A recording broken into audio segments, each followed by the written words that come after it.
Now let us discuss what will be nature of the image when we have refraction at spherical surface, right? And if you see here, this is now spherical surface which is separating these two media, and their refractive indices are mu1 and mu2. Let us take now object on the convex side. What I am saying is, let us take object on the convex side. Distance is now x, right? Now image is depending on the values of mu1 and mu2. Now see carefully.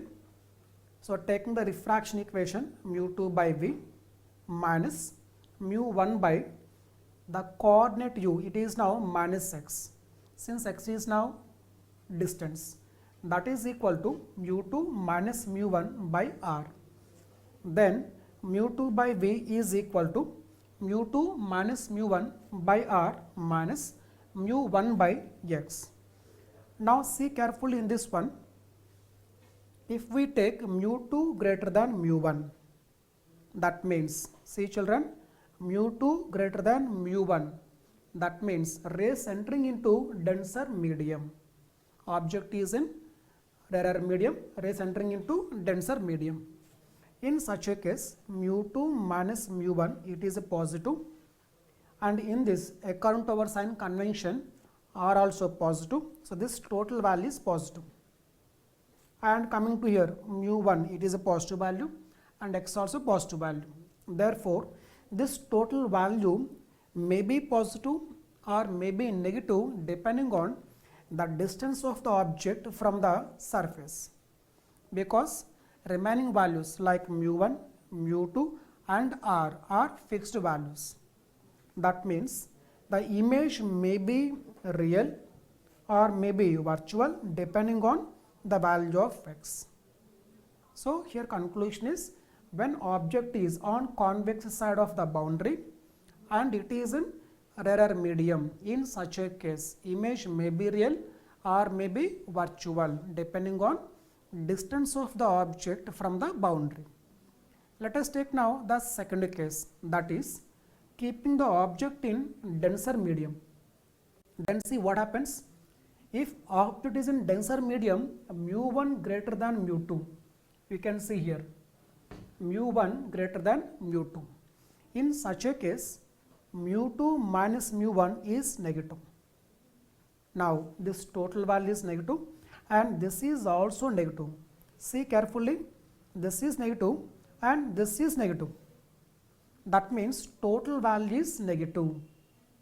That means for any non-zero value of x, v will be negative. That means when object is on convex side and in denser medium, image is always virtual, right? This is a conclusion. Okay, now let us take object on the concave side. See here. So here we have taken object on concave side and distance of object, take it as x, right? Now see carefully. Once again, if you take mu2 greater than mu1, so meaning of this is mu2 greater than mu1 means object is in rarer medium, this is now denser medium, right? Now see carefully, mu2 by v is equal to mu2 minus mu1 by r. Here r will be, it is taking minus r because it is according to the sign convention. So minus r minus mu1 by x. Since we have taken it is mu2 greater than mu1, so mu2 minus mu1 positive. This is minus r, so total value is negative. Therefore, this total value is also negative. That means irrespective of the value of x, image is always virtual. Okay, now just see once again. When you are taking the object on concave side and it is in rarer medium because mu2 greater than mu1, in such a case irrespective of the position of the object, image is always virtual, right? Now let us take mu1 greater than mu2. That means you are keeping the object in denser medium on concave side, right? Now see carefully. So mu2 minus mu1, this is negative, negative, and this is also negative, total value positive. This is a positive and this is a positive, then total value may be positive, may be negative. That means image may be real, may be virtual. So conclusion is, when object is on concave side and it is in denser medium, then image may be real, may be virtual, depending on the position of the object. Now understand what we discussed now by taking a numerical problem. Right, taking mu1 1 and mu2 is 2. Now object is on convex side at a distance x, right? Now see here, mu2 by v is equal to mu2 minus mu1 by r minus mu1 by x. So mu2 it is 2, mu1 is 1, so it is 1 by r is now, r is a 10 and according to sign convention it is positive. So it is 1 by 10 minus 1 by x. So from this we can say, if x is greater than 10, v is positive. If x is less than 10, v is negative. That means when x is greater than 10, image is real. If x is less than 10, image is virtual. If we take x equal to 10, then question comes, what happens? Then rays will become parallel, then image will be at infinity. Okay now students, that means when we take object on convex side and object is in rarer medium, then image may be real, may be virtual, depending on the values of x. Here x is distance of the object, right? Okay, now take the second case. Now here also object is on convex side, but now it is in denser medium. Now see carefully, mu2 minus mu1 by r minus mu1 by x. So mu2 minus mu1, 1 minus 2 minus 1, r value according to sign convention it is positive, that is 10. So minus 1 by 10 minus 2 by x. Since x is a distance, it is a positive, therefore this total value for any non-zero values of x, v will be negative. That means image is always virtual. See the next example. Let us take object on concave side. Earlier we have taken on convex side, right? So it is on concave side. It is in denser medium because mu1 is 2 and mu2 is 1, right? Now see here, mu2 minus mu1, mu2 2, mu2 is 1 and mu2 is 1 and mu1 is 2. So it is now minus 1 by minus 10 according to sign convention, minus 2 by x. Therefore minus minus gets cancelled, it is now 1 by 10. So it is now, if x greater than 20, see carefully, x greater than 20, v value positive. That means we are going to get a real image. If you take x less than 20, then v is negative. That means rays will diverge. If you extend them back, we get image. So it is now a virtual image. And if you take x equal 20, after refraction rays will become parallel. That means image will be at infinity. So conclusion is, when object is on concave side and it is in denser medium, image may be real or may be virtual, depending on the position of the object, right? And see the next one. And here also we are taking on concave side object, but it is in rarer medium. Okay now, right? Now see what we get, mu2 minus mu1, it is 1, r value according to sign convention it is minus 10 minus 1 by x. That means in this, for any non-zero value of x, v will be negative. That means image is always virtual. That means conclusion is, now when object is on concave side and it is in rarer medium, image is always virtual. when you're having the refraction at spherical surface. So we have seen like on convex side 2 cases, on concave side object 2 cases. So this is what we have discussed. Now let us take one problem just to understand what we have learned. Okay, now take this problem. There is a spherical boundary, mu1 equal to 3 and mu2 equal to 4. That means object is in this middle, somewhere this is now object. Okay students, now take this problem, mu1 equal to 3, mu2 equal to 4, radius of curvature is 20, right? Now question is, if x equal to 50, what is nature of the image? If x equal to 90, what is nature of the image? Okay, na? Right now, right, what is the answer?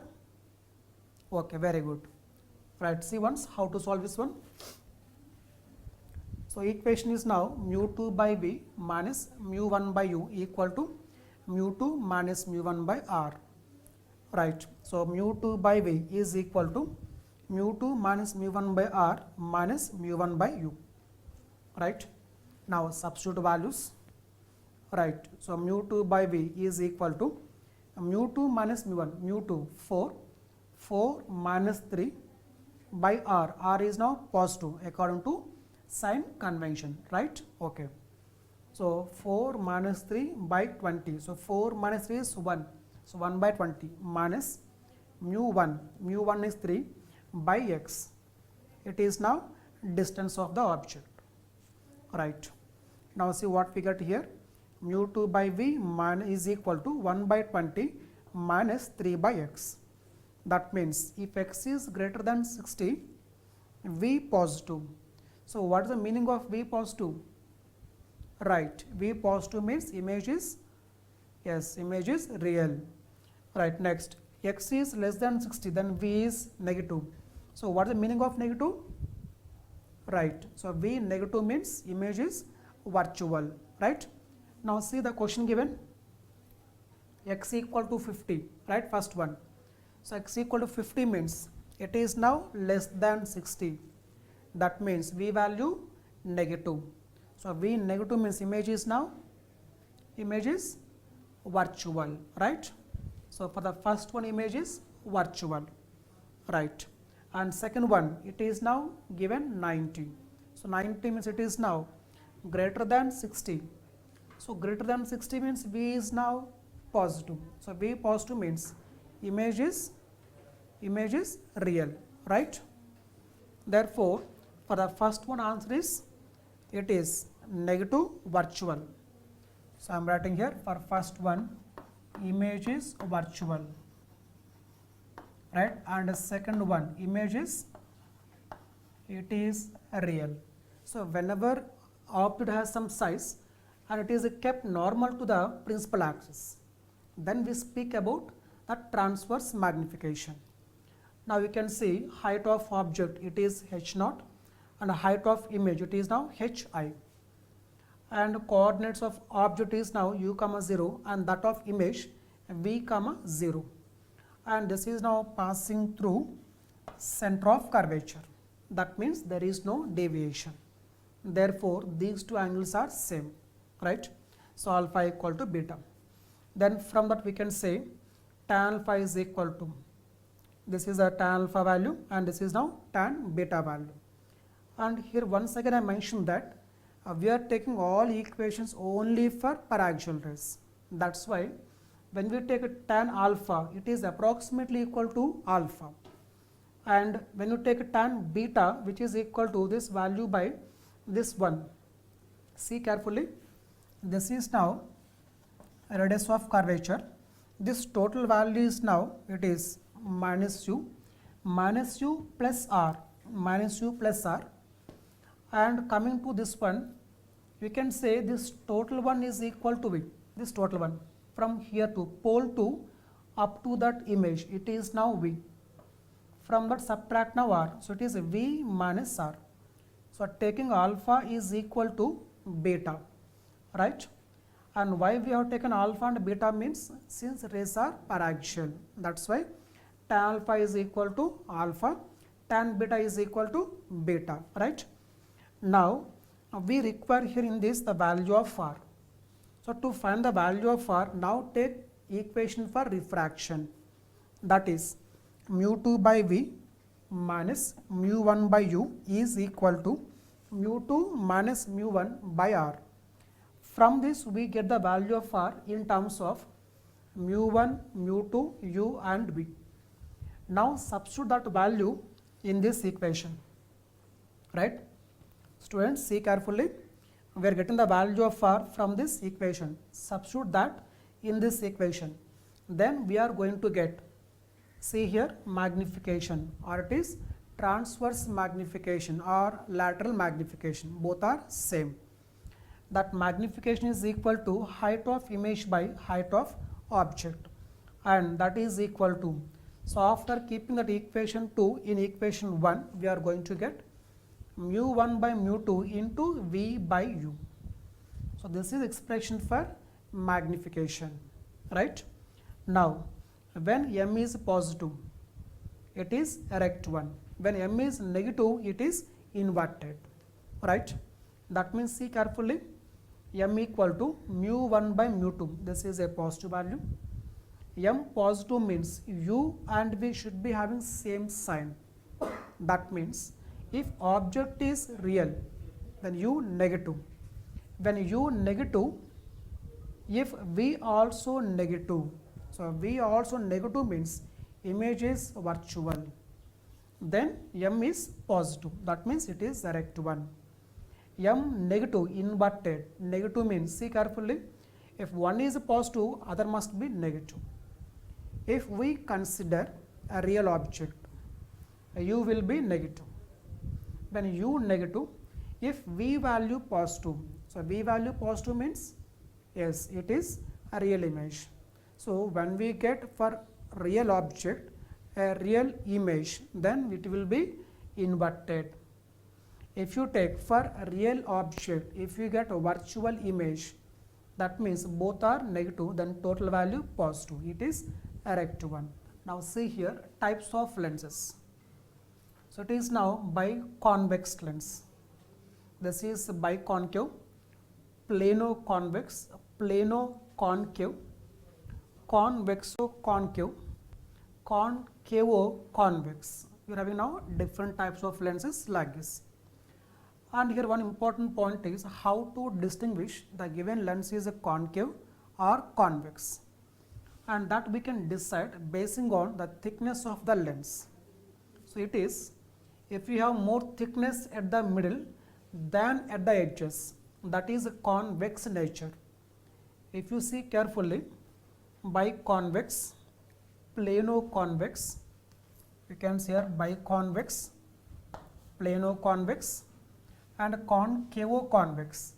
In all these three, we are having the more thickness at the middle than at the edges. That is the way to identify convex lens. And if you see concave, biconcave, plano-concave, convexo-concave, in all these three you can see having less thickness at the middle than at the edges. So in that way, by seeing the thickness, we can decide is the lens having convex nature or concave nature, right? And we can see here one more diagram. Biconvex, this is a part of a sphere, right? And this is also a part of a sphere like this. That is what we are showing here.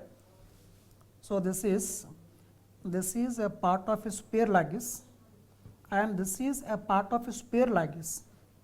So one is R1 and one is R2. In the same way, it is now biconcave, R1, R2, and when you take concavo-convex, you are having now, this is a part of a sphere like this, and this is now part of a sphere like this. In the same way, convexo-concave, right? And here one important point is, which one is R1 and which one is R2. Many are having a confusion here, okay na?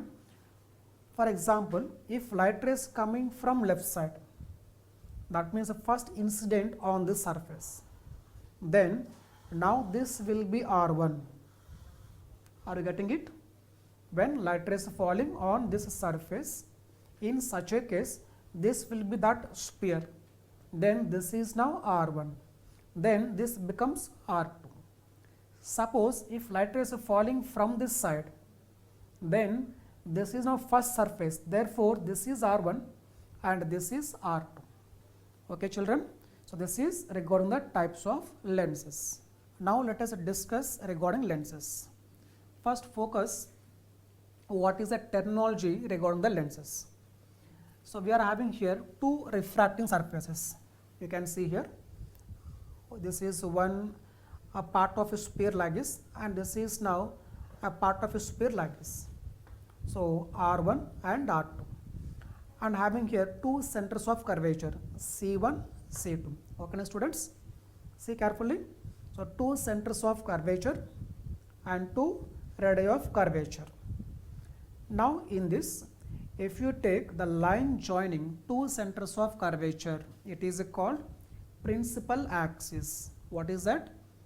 It is the line joining the centers of curvature, that is called principal axis. And if you take midpoint of those two, means midpoint of C1, C2, that is called optical center. What is that? Optical center. Right. Now we define what is focus. Now see carefully. When rays are parallel to the principal axis, then after refraction they will converge at one point, and this point is called focus.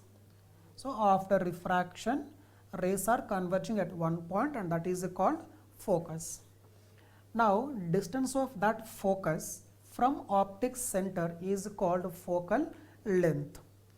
Now in this diagram, if you see carefully, if light rays are falling on this surface, means now coming from right side, in such a case they will converge on left side.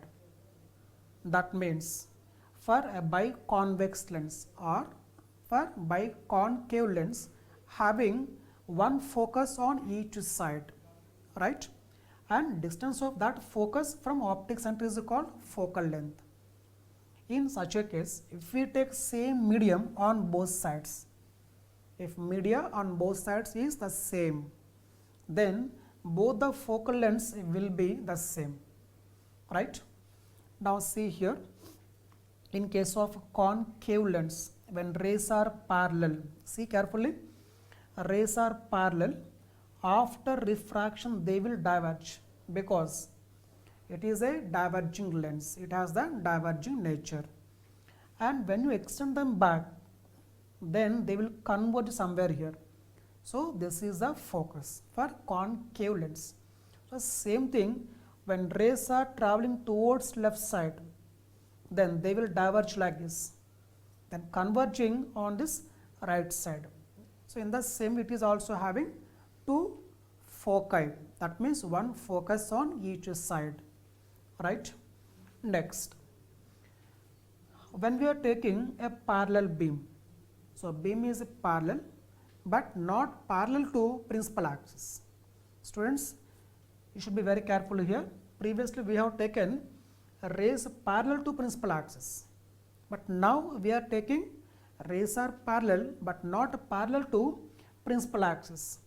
In that case, image forms in the focal plane, not at the focus. So you should be very careful here. Image is not at the focus, it is in the focal plane. So now question comes, what is focal plane, right? Yeah. So focal plane means it is a plane which contains the focus and normal to the principal axis. See carefully.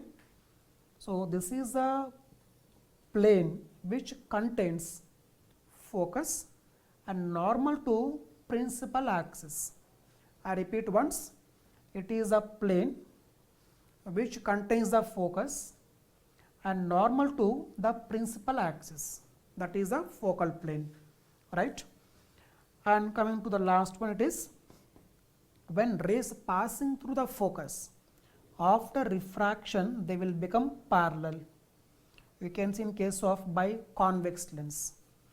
And coming to here, the rays are, if you see rays, they are actually supposed to converge. Means if you are not having the concave lens, they will converge at this point. But since we have now here biconcave lens, it is now diverging them like this. That means after refraction they will become parallel. So this is the focus in this concave lens. So this is regarding types of lenses and some important ray diagram, right? Now let us recollect what we discussed in this episode. So first we focused when you are having object on convex side of the spherical surface, what will be nature of the image. So there we have discussed two types, right? Yes, in one case we have seen irrespective of position of the object, image always virtual. And in one case we got image may be real or may be virtual depending on the location of the object, right? Then we have taken object on concave side of the spherical surface. Again there we have taken two cases, right?